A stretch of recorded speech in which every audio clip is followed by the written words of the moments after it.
Be ready. 10 seconds to go.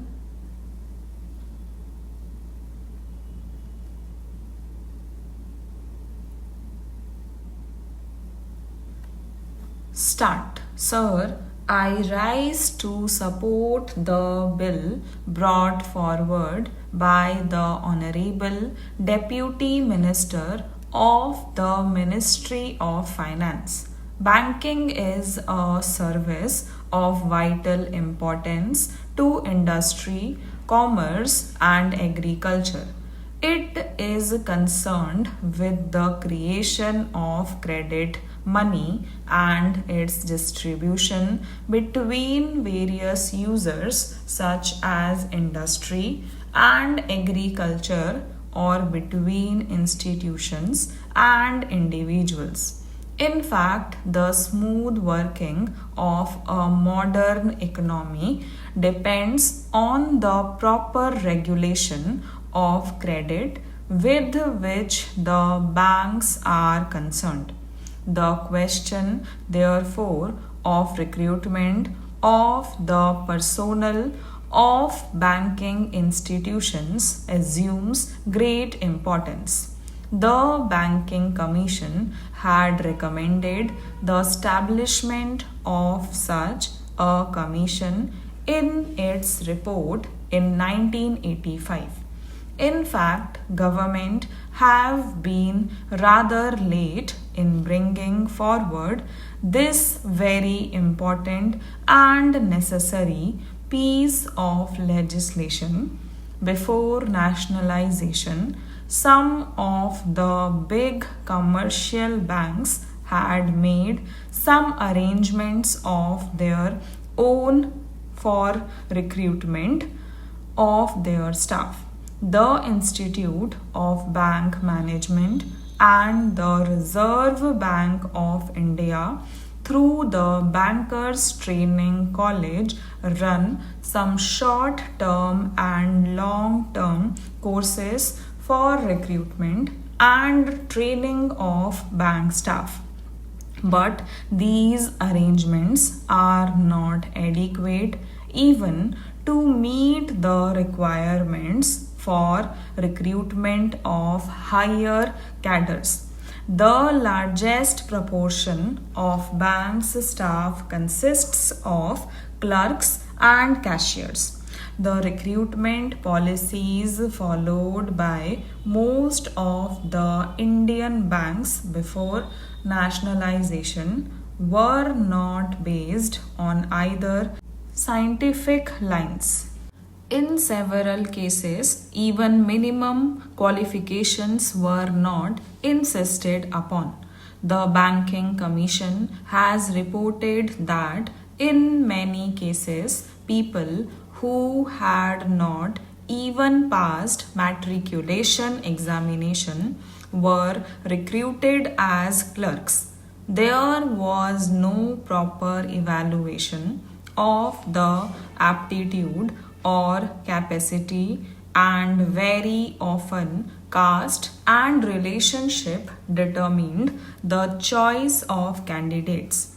Lack of training facilities, however, aggravated the problem, and banks found themselves with staff which had neither aptitude nor ability to carry out the jobs assigned to them. The bill, therefore, is welcome. It seeks to provide for proper methods of selection for recruitment. It provides for the establishment of a body corporate to be called the Banking Service Commission. It shall be the duty of the Commission to hold competitive examinations to recruit people for clerical and allied cadres, junior officer cadres, and such other officers cadre as the central government may by notification specify. It shall consist of a chairman and 8 persons who, in the view of the government, are men of integrity, ability, and have experience of finance and business administration. The bill rightly attaches great importance to selection of people for the clerical cadre because the clerical staff constitute the largest proportion of the total manpower, and it is they who render the banking service to the people. Rapid expansion of banking ensures further that many of them will soon get promotion to the officers' cadre. It has been emanated that every clerk can hope to reach the officers' level in 10 or 12 years' time. Every clerk is therefore a potential officer, but to be effective, recruitment should attempt to attract appropriate skills and attitude, and search for suitable talent should not be restricted to the first point of entry in the bank at the clerical level. It should also be extended to attract sufficient number of persons who possess executive skill. With the functional enlargement of the banks, they require the service of experts such as agricultural scientists and those who are experts in engineering. Recruitment of such personnel should also be considered by the Banking Commission. A provision in the bill enables the government to increase the proportion of such junior staff from 25% to 33%.